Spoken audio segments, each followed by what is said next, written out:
first things first, my name is James Olivar from grade 11 UMS B. These are the things that I love to do, like going to church, doing household chores, and something like that.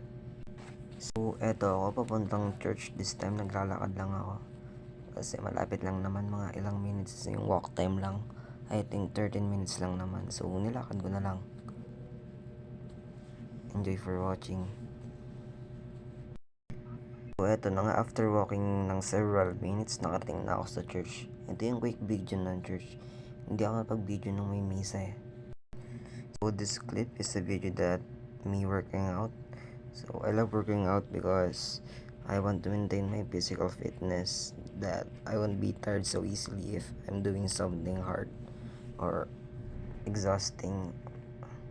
So, I work out because I have to maintain my body or my health. So, yung clip bago to is yung kakambas ako pala mag-gym. So, ito yung picture ko nung kakambas ako pala mag-gym.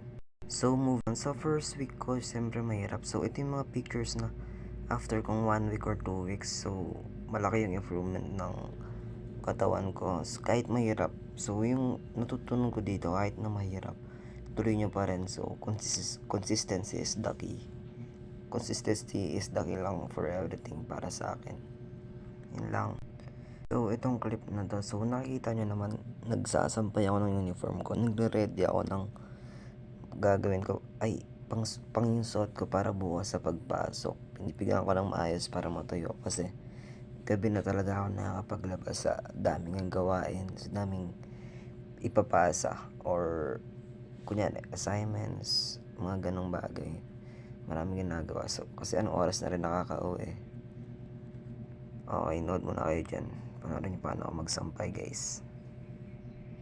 So, kaya nga sinabi ko, maraming gawaing bahay. So, kagaya ng sinabi ko bago sa clip na to, natatambakan ka ng gawaing bahay plus yung mga school works mo pa. So, ayun nga, medyo hassle. Busy talaga ang pagiging estudyante. Pati gawaing bahay inyo. Siyempre, may mga responsibilidad na kayo sa bahay sa mga gantong edad. So, kailangan mo na rin gawin talaga. Wala ka na magagawa dun. Yun lang, ayan, note muna kayo habang naghuhugas ako, guys. May next. So, kung ano mga sabi ko sa previous clip, busy nga kami bilang estudyante. So, here's a clip na gumagawa kami ng project para sa grade namin. Kasi hassle nga maging estudyante, nagsasabay-sabay pati mga gawain bahay. So, ito habang gumagawa kami, syempre, kwentuhan, masaya. So, ang payo ko lang, huwag yung isipin yung problema nyo. Parang, idaan nyo lang sa tawa, think positive always. Yun lang.